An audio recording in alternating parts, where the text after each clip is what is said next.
Okay, syempre nandito na naman po tayo sa isang reaction video para sa mga balita.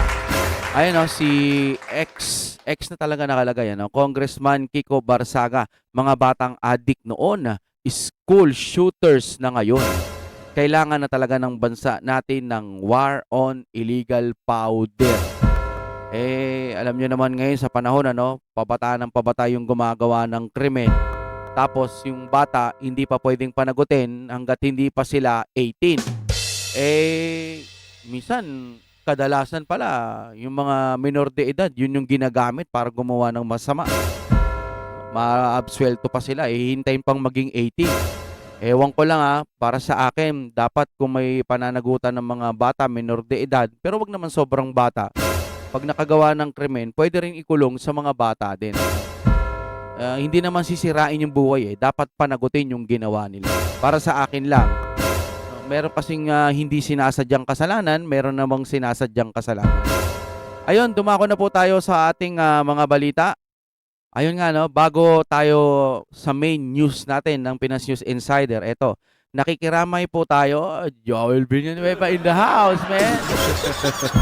Nakikiramay po tayo sa pamilya ng mga biktima ng namamaril sa loob ng San Jose National High School here sa Tacloban City. Grabe hindi po dapat nangyari ang ganitong karahasan sa loob ng ating mga paaralan. Paano nakapasok? May nabalitaan din akong eskwelahan, hindi ko na lang din sasabihin. May pinasok doon, tagalabas din. Mas malalaking tao siguro yun, ewan. Pinasok yung grade 8 tapos sinuntok nawalan ng malay. Grabe nasan yung security guard?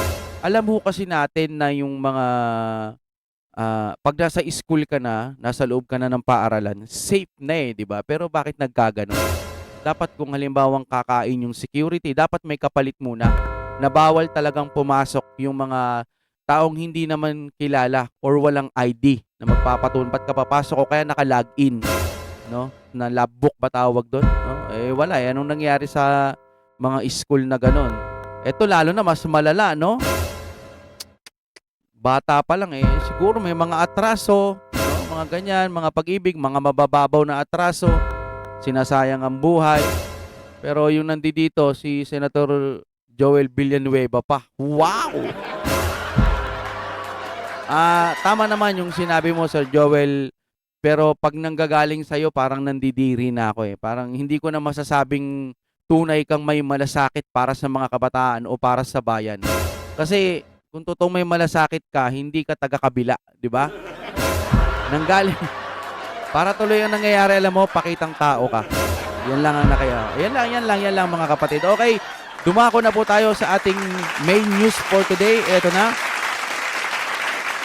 Ito pala ang Plan B impeachment versus BP Sara ibabasura. Ayaw ni Villanueva, babalik na kay Cayetano, kudita. Alam nyo kasi, yung impeachment kay BP Sara, parang nasasabi din ata nila, di umano, ano siya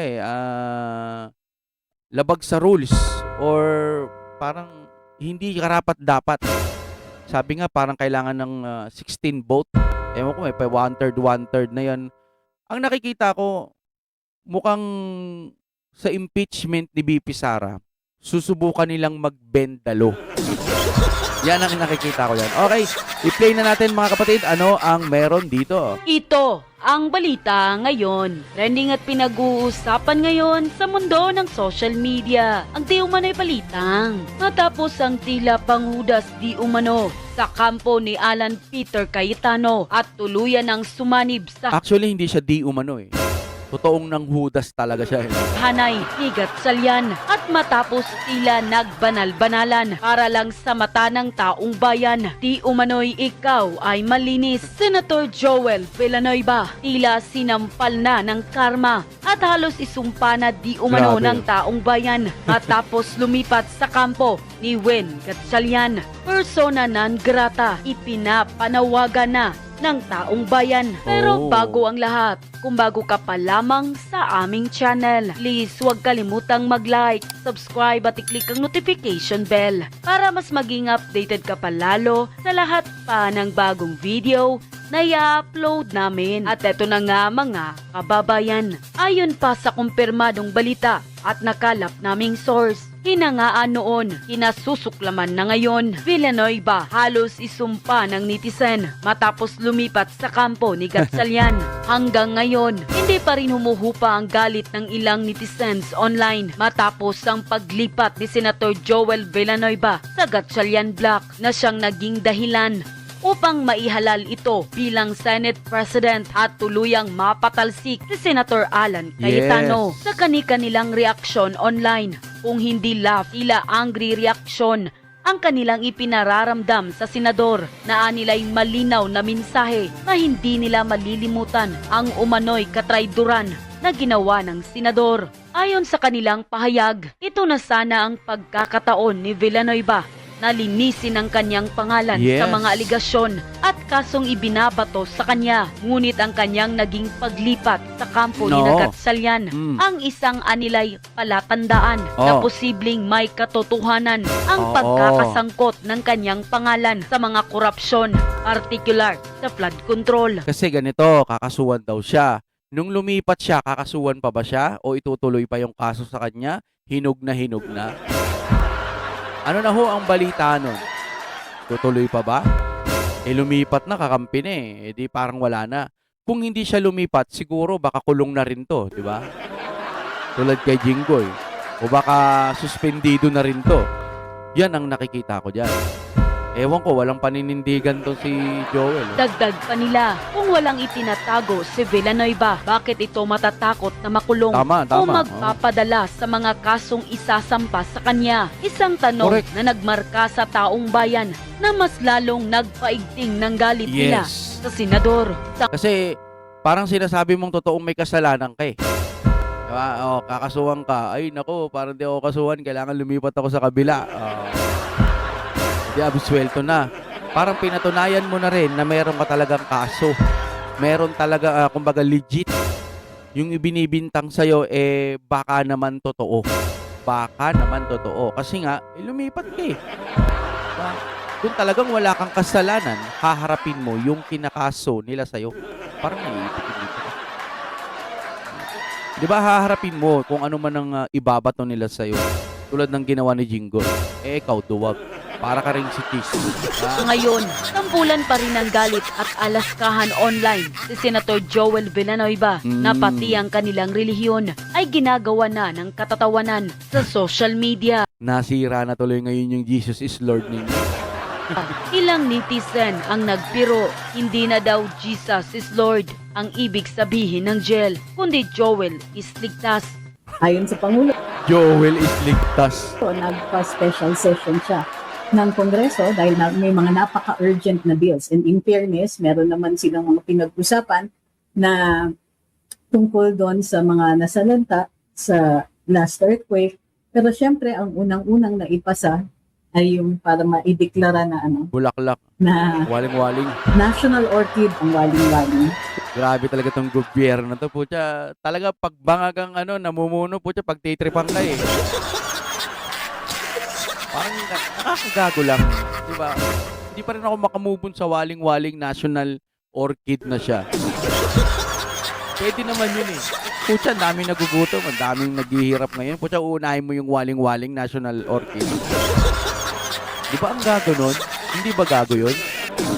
Ano sasabihin yun? Mabuti pa nga pinasa eh.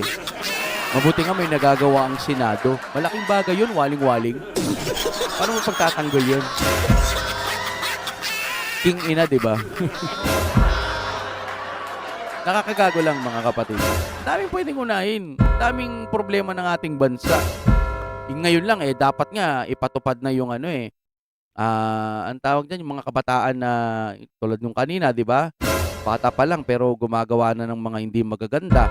Kriminal na. Di ba? Dapat doon ipasa na anong pwedeng gawin. Tanggalin mo na yung bat o kaya babaan mo na yung bat. Kasi nga sobrang mamahalin na yung mga bilihin ngayon. Pero ang ginagawa ng gobyerno natin, yung presidente nyo, namimigay sa Cebu. Oo, okay lang naman yun. Pero pusang gala kayo. Takte kayo. Tingin na talaga ninyo. Panandalian lang yung ginagawa ng presidente. Sinasabi niya wala nang magugutom. Sana wala nang magutom. Sana mabawasan yung nagugutom. Gago ka ba? Mahihirap nga nagugutom. Ay, mga mayayaman nga nagugutom eh. Diba? Nakaw sila ng nakaw ng kaban ng bayan. Yung mga tapat na naglilingkod sa Pilipinas, yung mga loyal, hindi NPA, nagtatrabaho ng patas, nagbabayad ng buwis, tapos kayo nung ginagawa nyo sa buwis. National Orchid, waling-waling. Yun na talaga. Wala, hirap talaga pag napagtripan ng addict, no? Addict sa pagtatrabaho. Fuck! It is now the subject of jokes all over our social media. So, Naglalag si Madam. Ang yaman-yaman naman ni Madam. Madam Trixie, idol kita ha. We love you.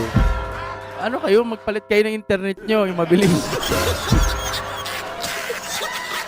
Ano kayo? Mag-fiber o sobra-sobrang fiber. 500 Mbps. Para pag nag-live kayo ng Ultra HD, kayang-kaya pa rin. before that, nag-video si Senator Marcoleta and he talks about how may possibility na maaresto siya, makulong siya, at dahil ang charge ay plunder, Non-bail. may chance na until it's sorted out, he will be in jail kasi nga non-bailable. Bukod pa dyan, lumabas ang balita na ni-release na daw ang arrest warrant ng mga dalawang general at kay Senator Bongo. Si Bongo, anong kinalaman nun? Eh yun nga, halos nagtatrabaho araw-araw. Tingnan natin mga kapatid Tingnan natin. Okay, nandito na naman tayo sa pinakamatalinong AI. Para sa akin okay niyong gamitin si ChatGPT sa ibang bagay. Si Grok matalino din. Pero sa akin kasi, continuous na nag-update itong si Google AI. Hindi si Google Search iba si Google Search. Iba rin yung power ni Google AI. Doon kasi pwede kang makipagkwentuhan unlimited. Pwede ka pang pwede ka pang mag-premium, pero kahit hindi siya premium, talagang ang sarap gamitin dahil accurate. Parang may singaw ako dito banda. Okay. Sa mga nagsasabi na masyado tayong mahabang mag-reaction video kasi gusto kong malaman ninyo yung mga nagagawa ng ating mga kinakampihan. Kasi Bongo, dapat bang ikulong? Hindi niya deserve yun. Ang dami na number 1 senador. 'Di ba? Number 1 tapos gusto mong ipakulong? Who you? Gusto ng taong bayan yan. May malasakit program pa yan. Ito, tignan natin Mula nung maupo bilang senador noong 2019, si Senador Christopher Bongo ay nakapag-akda, authored, at nakapag-sponsor ng maraming batas, programa, partikular na sa sektor ng kalusugan, sports, at kapakanan ng lipunan. Bilang tagapangulo ng Senate Committee on Health, blah blah blah, mga pangunahing batas na kanyang inakda, RA 11463, Malasakit Center. Grabe ito ay ang kanyang pinakakilalang kontribusyon kasi nga masisiro ka o kaya mababawasan talaga yung mo sa ospital, yung bill mo. Alam ko parang 0-0 o basta mababa, di ba? Meron pang isa ito, RA 11959, Regional Specialist Center Act. Batas na nag-uutos na magtayo ng mga specialized units tulad ng para sa puso, bato at cancer sa mga regional sa ospital ng DOH para hindi na kailangan lumuwas ng Maynila ang mga pasyente, probinsya. Di ba? Napakaganda. Tapos gusto mo ipakulong ito? Gago ka ba? Di ba? RA 11466, Salary Standardization Law 5, batas na nagtaas ng sahod ng mga empleyado ng gobyerno, kabilang ang mga pampublikong guro at nurse. Tapos papakulong mo? Mongoloid ka, di ba? RA 11470, sorry sa Mongoloid the word. National Academy of Sport Act, pagtatag ng isang institusyon pang-edukasyon sa New York, Clark City, kung saan ang mga kabataang atleta ay nakakapag-aral habang sinasanay sa sport. Di ba? RA 11589, RFP, Modernization Act, batas para ma-modernize ang Bureau of Fire Protection, kabilang ang pagbili ng mga makabagong kagamitan at pagkuha ng dagdag na bumbero. Napakalaking bagay mo. RA 11641, Department of Migrant Workers Act, Isa siya sa mga pangunahing may akda sa pagbuo ng kagawaran ng nakatutok lamang sa kapakanan ng mga OFW. Palike po ng ating video mga kapatid. Napakalaking tulong niyo. Pa-share na rin po, no? Di ba napakatindi? RA 11861 Expanded Solo Parents Welfare Act nagbibigay ng karagdagang benepisyo, diskwento at tulong pinansyal para sa mga solong magulang. Kasi anong gusto nyo? Patalsikin, ikulong, idalhin sa ICC. Gago ka. O, mga batas na kanyang kinabilangan, co-author, ang dami po. SIM Registration Act, pagpaparirestore ng mga SIM card upang labanan ang text scam. Meron pa siyang ganun, no? Parang kasama siya sa ng mga nagtatag. Bayanihan 1 and 2, mga emergency measures noong panahon ng pandemya ng COVID-19 para sa ayuda at pagtugon sa krisis. Ay, yung mga dati na to, no? Ang dami, oh, o mga paggawa ng trabaho niya sa labas ng Senado. Personal na pagbisita sa mga biktima ng sakuna. Pagsusulong ng mga super health centers. O, kininana, ang dami. Suporta sa grassroots sport. Aktibo siya sa pag-organisa at pagpupondo ng lokal na legal ng basketball at iba pang sport upang ilayo ang mga kabataan sa illegal na droga. Pag-upgrade ng mga lokal na ospital. O, kita nyo, ang dami. Basta anong gusto nyo? Siraan ng siraan si Bongo. Napakatarantado mo na talaga nun. Kasuhan. Di ba papayag ba ang taong bayan? Number 1 yan nung eleksyon. Di ba napakalaking katangahan kung ang isang Bongo gagaguhin mo? Para sa akin, hindi po. Dapat isa batas ngayon. Naalala nyo yung sa PhilHealth, sa Jessica Soho. Sino ning nakapanood sa inyo nun? Yung sa Jessica Soho, yung PhilHealth, 'di ba? Na ano ka, na confine ka. So, malapit ka ng mategi, malapit ka ng bawian ng buhay. Pag binawian ka ng buhay sa private or public ata, di umano. Ngayon, pag wala ka pang 24 hours na bawian ka ng buhay, wala kang benefits sa PhilHealth. Sino ho nakapanood nun? Comment na lang din kayo, palike ng video natin, ha. 'Di ba? Nakakalungkot yun, yung sa Jessica Soho na panood ko. Sabi ko, takting gobyernong ito. Sabihin na natin na ipatupad yun noon pa. Hindi pa pwedeng yun munang unahin yung baguhin kaysa doon sa waling-waling na National Orchid na ngayon. Mahiya naman kayo sa mga senador na nagtatrabaho ng maayos.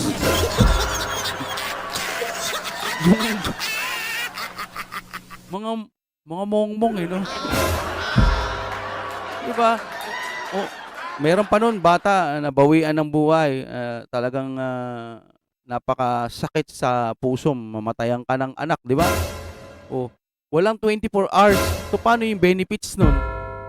Hindi mo na makukuha yung sa PhilHealth. Tapos, meron pa yung isa, parang sinasabi niyang 17 years o higit pa na may contribution siya sa PhilHealth. Anong nangyari? Hindi niya nagamit kasi nabawian siya ng buhay. Wala pang 24 hours, hindi. Di ba? Kagaguhan. Yun sana ang mga unahing ipatupad ng ating gobyerno ngayon o kung sino man ang pwede magpatupad yan. Tanggalin yung 24 hours na wala pang, pag hindi ka naka 24 hours, walang benefits na makukuha. Bawiin nyo na yun. Sabi nila mayroon daw pinatupad na eh. Pero bakit yung mga ibang hospital hindi alam yun? Palakasin nyo yung mapupunta sa emergency na hindi na kailangan ng 24 hours. Mahirap bang gawin yun? Putya, yung waling-waling lang, pakiramdam nyo, achievement na sa inyo eh. Tanginan nyo, pre. Ay, si Ma'am Trixie. Sorry, Ma'am Trixie. Kayo na po magsalita. Sorry. So, ibig sabihin nito is that they're really determined na makahanap ng paraan na na-impeach pa rin si VP Inday, matanggal siya, and ginaayos nila so that meron silang argumento sa Korte Suprema for a lower number of votes for the verdict. Well, in addition to that, of course, huwag natin kakalimutan ang flood control. Pero here's the thing. Napansin ko kay Senator Marcoleta, fight pa rin. Yung puso niya, may buhay na buhay ang fighting spirit. Mayroong mga nananawagan na dapat mag-lead ng rally si VP Inday, but I understand why she can't. Tumaya na siya. Matagal na po siyang nagli-lead sa atin.